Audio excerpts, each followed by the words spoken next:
Polling రోజున రాష్ట్రవ్యాప్తంగా చాలా చోట్ల హింసాత్మక సంఘటనలు జరిగాయి. ప్రధానంగా పలనాడులో అంటే మా జిల్లాలో చాలా ఎక్కువగా హింసాత్మక సంఘటనలు జరిగాయి. ఒక విధంగా చెప్పాలంటే కానీ విని ఎరుగని రీతిలో ఏ రోజు జరగనటువంటి విధంగా ఏ ఎన్నికల్లోనూ జరిగినంత హింస అక్కడ చోటు చేసుకుంది. ఆ హింస చోటు చేసుకోవడానికి గల కారణాల మీద మేము ఈసీకి అనేక రకాలుగా రిపోర్ట్ చేయడం జరిగింది. ఆ రోజున పోలింగ్ రోజున పోలీసులు అసలు రిస్క్యూకు రానటువంటి పరిస్థితిని కూడా వివరించడం జరిగింది. తర్వాత అక్కడ పోలీసు అధికారులను సస్పెండ్ చేశారు, కలెక్టర్ని మార్చారు, ఇంకా కొన్ని చోట్ల కలెక్టర్ని మార్చారు. ఏదో కొంత జరిగింది, ప్రాథమికంగా తప్పు జరిగిందనేటువంటి భావన సర్వత్రా వ్యాపించి ఉన్నటువంటి తరుణం. ఈ తరుణంలో మరి అనేక చోట్ల బూతులు క్యాప్చర్ చేసుకున్నారు, దొంగ ఓట్లు వేసుకున్నారు, ఈవీఎంలను పగలగొట్టడానికి ప్రయత్నం చేశారు, బూత్ క్యాప్చరింగ్ జరిగింది. తెలుగుదేశం వాళ్ళు కూడా భయంకరంగా చేసేటటువంటి పరిస్థితి కనిపించింది. ఇక్కడ ప్రధానంగా ఇవాళ నేను మాట్లాడాలనుకుంటున్న అంశం ఏంటంటే పిన్నెల రామకృష్ణారెడ్డి గారు మాచర్ల నియోజకవర్గంలో చాలా దారుణాలు జరిగిపోయాయి. కొన్ని చోట్లయితే అసలు పోలింగ్ స్టేషన్లోకి వైఎస్ఆర్ కాంగ్రెస్ పార్టీ ఓటర్లు వెళుతుంటే వారిని వెళ్ళకోకుండా అడ్డుకొని కొట్టి తన్ని గాయపరిచి బయటికి పంపించినటువంటి సంఘటన చూశాం. దాని మీద అనేక సందర్భాల్లో ఆ రోజున చివరికి పిన్నెల రామకృష్ణారెడ్డి గారు కూడా ఆయన రిపోర్ట్ చేయడం జరిగింది, ఫోన్లు చేయడం జరిగింది. కానీ ఎవరు పోలీసులు రిస్క్కి రాలేదు. అయితే ఇవాళ నాకు చిత్రంగా అనిపించింది అంటే ఇవాళ ఒక వీడియో రిలీజ్ అయింది. ఇది రామకృష్ణారెడ్డి గారు ఒక పోలింగ్ బూత్లో, ఏ పోలింగ్ బూత్ అయితే ఇప్పుడు నేను చెప్తున్నాను ఆ పోలింగ్ బూత్లో ఆ ఈవీఎంను పగలగొడుతున్నట్టుగా ఒక వీడియో రిలీజ్ అయింది. ఇది ఎక్కడి నుంచి రిలీజ్ అయిందో మరి అర్థం కావడంలా. ఇది election commission has to release. యాక్చువల్గా ఇది లోకేష్ గారు ట్విట్టర్లో పెట్టారంట. ఎట్లా చేరింది లోకేష్ గారు ట్విట్టర్కి? Is it false or right? అది ఫేక్గా? అది కంక్లూజన్ ఎవిడెన్సా కాదా? ఆలోచించాలి కదా. ఇది డైరెక్ట్గా తెలుగుదేశం అధినేత కొడుకు అయినటువంటి లోకేష్ ట్విట్టర్లోకి ఎట్లా వెళ్ళింది? కలెక్టర్న రిలీజ్ చేయాలి, ఎలక్షన్ కమిషన్కి సంబంధించిన వారిని రిలీజ్ చేయాలి, ఆర్ఓన్న రిలీజ్ చేయాలి. రిలీజ్ చేయకోకుండా వారికి ఎలా చేరింది అంటే ఇక్కడ ఏదో కుమ్మక్కు జరుగుతూ ఉన్నది అనేటువంటి భావన చాలా స్పష్టంగా అర్థమవుతూ ఉన్నది. అంటే అధికారులు, ఎన్నికల కమిషన్ ఉన్న అధికారులు, తెలుగుదేశం పార్టీ వారు కలిసి కుట్ర చేస్తున్నారేమోననేటువంటి అనుమానం కలగటం సహజమైనటువంటి అంశం. ఒకవేళ అది నిజంగానే జరిగిన సంఘటన అనుకోండి, చట్టం తన పని తాను చేసుకుంటుంది, దానిలో ఏ విధమైన తప్పిదము లేదు. మేము అనేది ఏంటంటే ఇట్స్ ఎ ఫేక్ కూడా కావచ్చు అనేటువంటి అభిప్రాయం. అదే బూత్లో నేను మనవి చేస్తున్నా, ఎక్కడైతే ఇవాళ ఆ పాలవాయి గేట్ అనేటువంటి బూత్ ఉందో ఆ బూత్లో ఎంత దారుణంగా జరిగిందంటే అంతకుముందు మన పిన్నెల రామకృష్ణారెడ్డి గారు చాలా క్లియర్గా ఎస్టాబ్లిష్ చేశారు అక్కడ. అది కూడా నేను మీకు చూపిస్తా.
చూశారు కదా, అదే పోలింగ్ బూత్లో ఎంత దారుణంగా ఓటర్లు ఎవరైతే ఓటర్లు ఉన్నారో వైఎస్ఆర్ కాంగ్రెస్ పార్టీకి చెందిన వారని భావిస్తున్నటువంటి ఓటర్లు ఆ బూత్లోకి వెళ్ళి స్వేచ్ఛగా ఓటేస్తే ఒప్పుకోనటువంటి పరిస్థితి, బూత్ బయట హింసించి తరిమేస్తున్నటువంటి సందర్భం.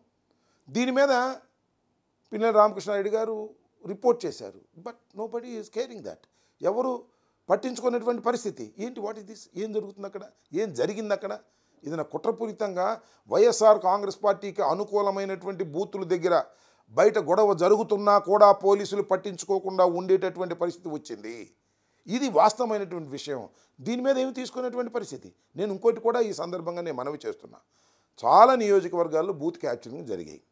నా కాన్స్టిట్యున్సీలో కూడా బూత్ క్యాప్చరింగ్ జరిగి తెలుగుదేశం వాళ్ళు ఓట్లు వేసుకున్నారు. ఆ వెబ్ క్యామ్లు ఓపెన్ చేయండి అంటే ఓపెన్ చేసినటువంటి సందర్భం లేదు. దాని మీద యాక్షన్ తీసుకున్నటువంటి సందర్భం లేదు. ప్రధానంగా నేను ఇవాళ అడుగుతున్నటువంటి ప్రధానమైన ప్రశ్న ఏమిటంటే, పిన్నెల రామకృష్ణారెడ్డి గారు దాన్ని పగలగొట్టాడని చెప్పబడుతున్నటువంటి వీడియో ఫేక్ వీడియోనా, కరెక్ట్ వీడియోనా? నెంబర్ 1. నెంబర్ 2, కరెక్ట్ వీడియో అయితే ఎలా ఎన్నికల కమిషన్ దగ్గరికి రిలీజ్ కాకోకుండా ఎందుకు లోకేష్ దగ్గర రిలీజ్ అయింది, ట్విట్టర్లో ఎందుకు పెట్టాడు, దాని మీద ఎన్నికల కమిషన్ యాక్షన్ తీసుకోవడానికి ప్రయత్నం చేయటం ఏమిటి అనే విషయాలను దయచేసి ఆలోచన చేయవలసినటువంటి అవసరం ఉందని ఈ సందర్భంగా నేను చెప్పదలుచుకున్నాను.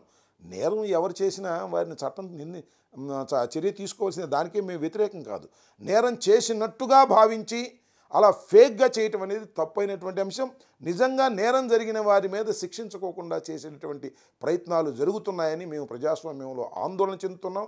దీని మీద సరైనటువంటి యాక్షన్ తీసుకోవాల్సినటువంటి అవసరం ఉంది అని భావిస్తున్నాం. ఎక్కడైతే బూత్ క్యాప్చరింగ్ జరిగిందో ఆ వీడియోస్ అన్ని ఎలక్షన్ కమిషన్ బయట పెట్టమని నేను అడుగుతా ఉన్నా. ఒక చోట కాదు, మేము అనేక చోట్ల కంప్లైంట్ చేశాం.